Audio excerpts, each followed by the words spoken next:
Hey guys, meteorologist Chris Tomer here with this On the Snow Before You Go forecast. Be sure to hit the subscribe button so you get notified when my latest forecasts come out. All right, here's what I'm looking at over the next 7, 8, 9 days. Our next storm system will come in from the Pacific Northwest and then move through the Intermountain between 219.20 and 221 with snow accumulation.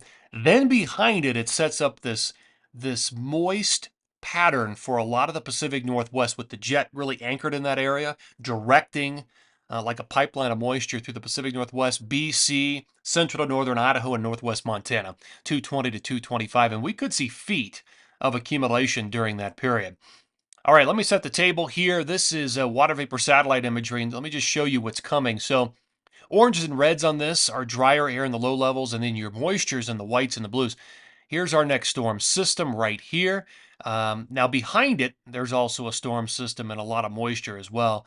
But behind this storm system, the pattern's going to shift, and this is that moist flow behind it for 220 to 225, and it's going to favor a lot of the BC area, Washington State, central to northern Idaho, and Montana for a lot of that period with heavy snow accumulation.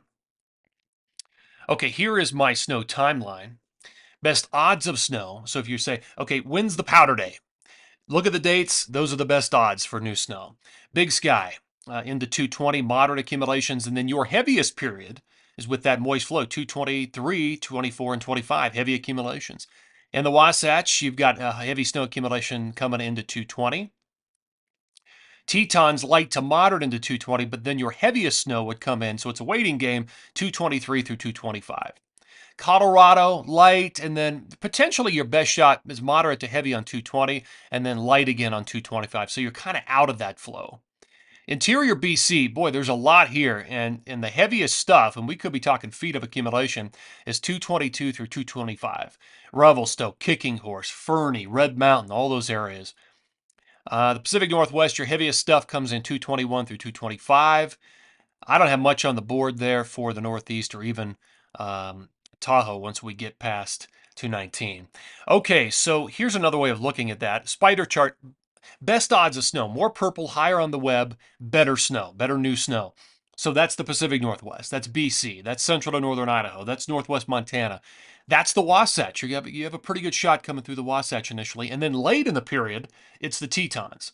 And then somewhere in the middle is, a lot of central and northern Colorado, which is still looking pretty good. And then everybody else is kind of lower on the chart.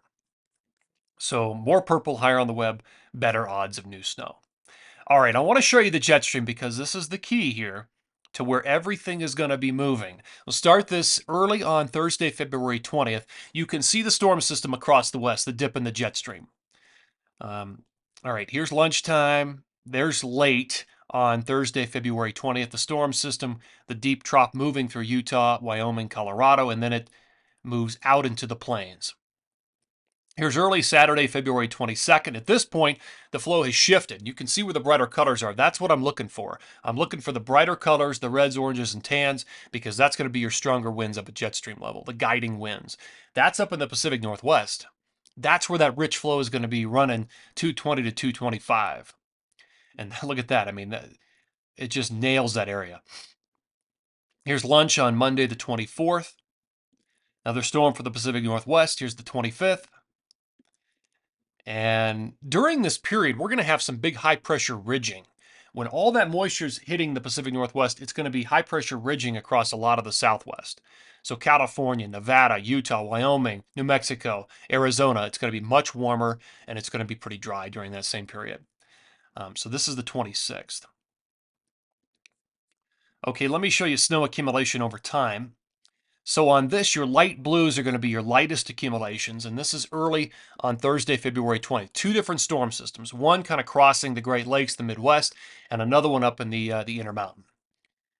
And it's got it's got some light to moderate accumulations with it coming out of Idaho, Montana. You can see that on the legend.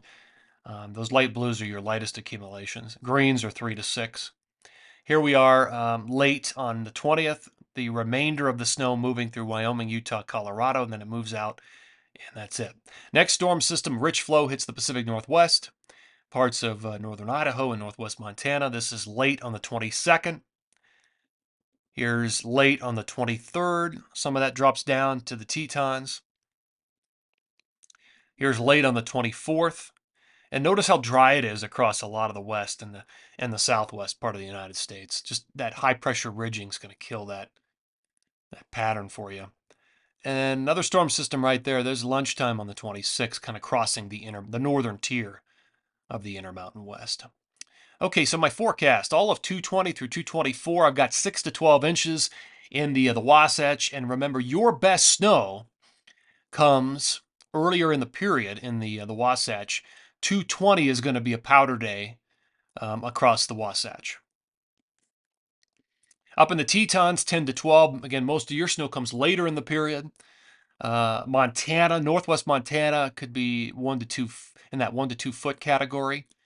Less over Big Sky, Brundage, but later in the period, those numbers will start to pick up over Big Sky and Brundage, or Big Sky and Bridger Bowl.